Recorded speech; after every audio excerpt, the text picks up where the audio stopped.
Hey everyone, Joe here. Wearing my little house dress that my friend Paloma made for me. I love this fucking dress. I just wanted to make a quick video regarding something that I mentioned in the last video, which was a response to MST3K, I think is his username now. He used to be my view on the matter.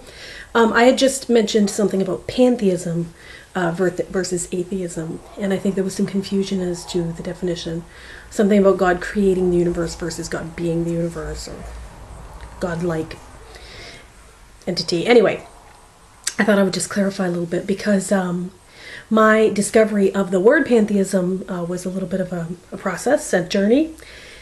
And it's, as you may know from some of my previous videos, I was raised in a very dogmatic version of Catholicism that I often call a cult version of Catholicism, which, I think some people would probably just say that's run-of-the-mill Catholicism. But if you look up the definition of a cult, there's a lot of cultish, the nature of the religion and the extreme end of it, the dogmatic, I always call it rabid version of it. So by the time I hit my late teen years and he decided that that was a load of malarkey, a lot of it had to do with, I've made a previous set of videos about my deacon version, but I will say this, that there was a process somewhere in my 20s, I think, where I started to really realize that the religion was bullshit. Like, it wasn't even just that I hadn't gone and the way it treated women. There was portions of it that were just utter bullshit. Like this Bible that was apparently divinely inspired. Now, keep in mind, Catholicism is not a Bible-oriented Christian religion. A lot of religions take the Bible very seriously. Catholics don't. They're more into the dogma that the Pope decrees. So the Bible's good, but it's not the only thing. But I remember learning a lot about like some bullshit parts of the Bible where, for instance, there's that whole section, I think it's in Leviticus, where it talks about what's an abomination in the eyes of the Lord and what isn't. And I think in there is the homosexuality one that people tend to grab onto with their fangs. But I think sandwiched in and around that area, there's a lot of things that are abomination in the eyes of the Lord. And one of them is like polycotton blends, like mixed fiber clothing, and I think shellfish and homosexuality. So, I mean, if you're going to bash homosexuals, you better not be wearing polycotton blend and eating shrimp while you do that. So anyway, just a lot of crap. Further to that, you had to believe that first off, that there was a God and that it was a man or a father figure, that he had impregnated some virgin. Why? I don't know why. And that this son was born and that the son died for us. You had to believe in all this. Like, I don't know, if someone died for me, I would think they were kind of stupid for sacrificing their life. I would think that was kind of a stupid thing to do. I wouldn't think that was a miraculous thing or a holy thing, or I should be forever in his debt for, especially if it was, like if somebody jumped in front of a car to push me out of the way, that's dying for me. But being crucified because at that time the Romans were kind of against people claiming to be God, you're not dying for anybody, you're just dying for stupid reasons. But anyway, okay, so I'll just get off that Christian rant for a little bit. After that, there was an element of searching where I didn't, I was searching for religion, I guess, and I had latched onto Buddhism for quite some time, or Buddhist philosophies, but I don't necessarily believe that eschewing all earthly possessions is necessarily the way to go either. I think, yeah, it's admirable. I mean, I would like to be able to live simply and just live off the land and, not have a TV or an iPhone or a computer or whatever, but it's not really possible. And why would I want to? Because those things are fun and they add to my life. So living without them is, just deprivation and so forth. And what's the point? I guess Buddhism is just kind of a godless religion, which is the appeal to it, because there is no father God. There's just ways of living that are better than other ways of living, I suppose. That's sort of the appeal to the non-Christian or the fallen away Christian. As I proceeded to try and discover what I believed, I did come across atheism, and I don't think I ever leaned atheist. I don't think I ever believed that there was nothing or no God, even though I didn't believe in the Christian God. And you got to remember, the Christian God is a father God, creator God. It's all about creation, creator. I've had this conversation with Christians about the creation aspect of it. And I say I don't care, and they look at me with horror, like, how can you not care? And I said, well, it's kind of like a birth mother and an adoptive mother. Like, so the birth mother had a baby, big fucking deal. She's not a mother. She's not anything important. She just spewed out a kid.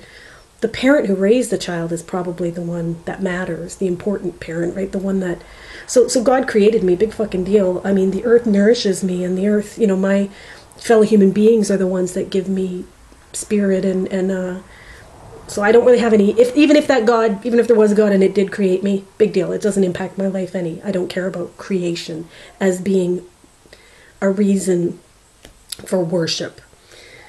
So as I went on my way of thinking, I remember discovering Wiccan or paganism and like really being marveling at how close it came to what I believed, but being freaked out because everyone I knew who had ever been a pagan or a Wiccan was a weirdo. And I just didn't want to associate with that crowd. And I remember one day I bought this, I think it was called The Big Book of Paganism or something. And I was sitting with my then friend Hillary, and I was just shaking my head. I said, I guess I'm a pagan. And she goes, give me a break, Joe. You don't have to be something that you're not comfortable with. Like, you don't have to be anything at all. Or maybe it's just broader than that. Maybe it's pantheism. She was the first one that ever said the word to me, and I had no idea what she was talking about. So I looked it up, and the light bulb went off. And I thought, oh my God, that defines me. And it's interesting, because up until that point, you know, a lot of people who are searching for a religion, they go to find it.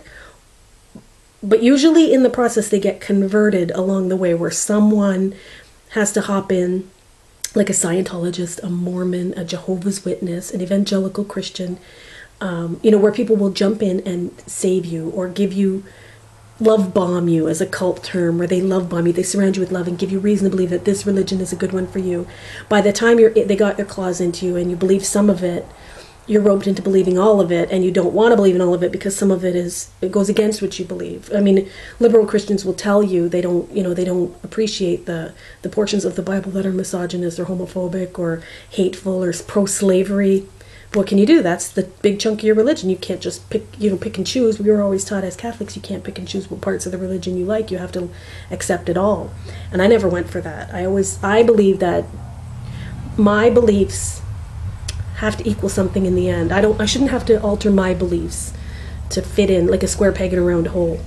So anyway, when I discovered the word pantheism, I got pretty excited. Here is the Wikipedia definition. Pantheism is the view that the universe, or nature, and God are identical. Pantheists do not believe in a personal, anthropomorphic, or creator God.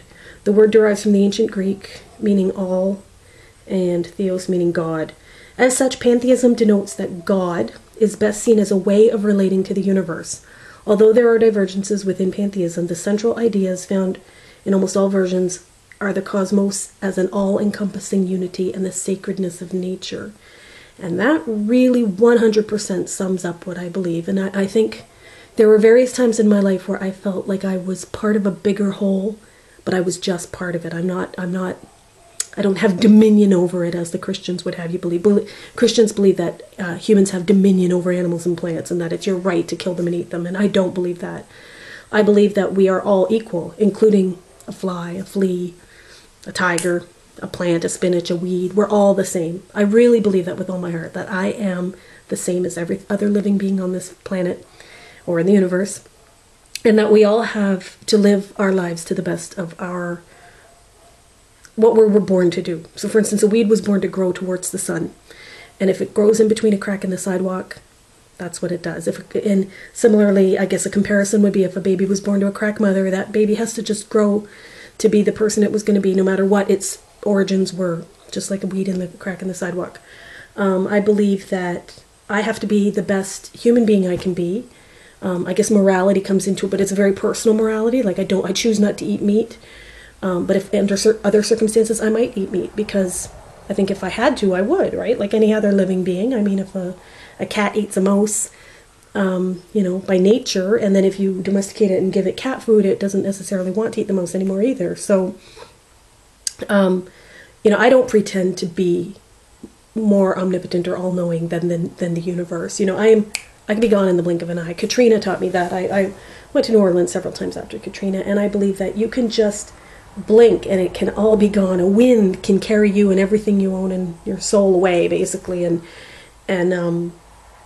you just have to accept that you are really at the mercy of nature, just the way Christians believe they're at the mercy of God. I'm coming up on 10 minutes. I gotta cut this video short, but there's my views on pantheism.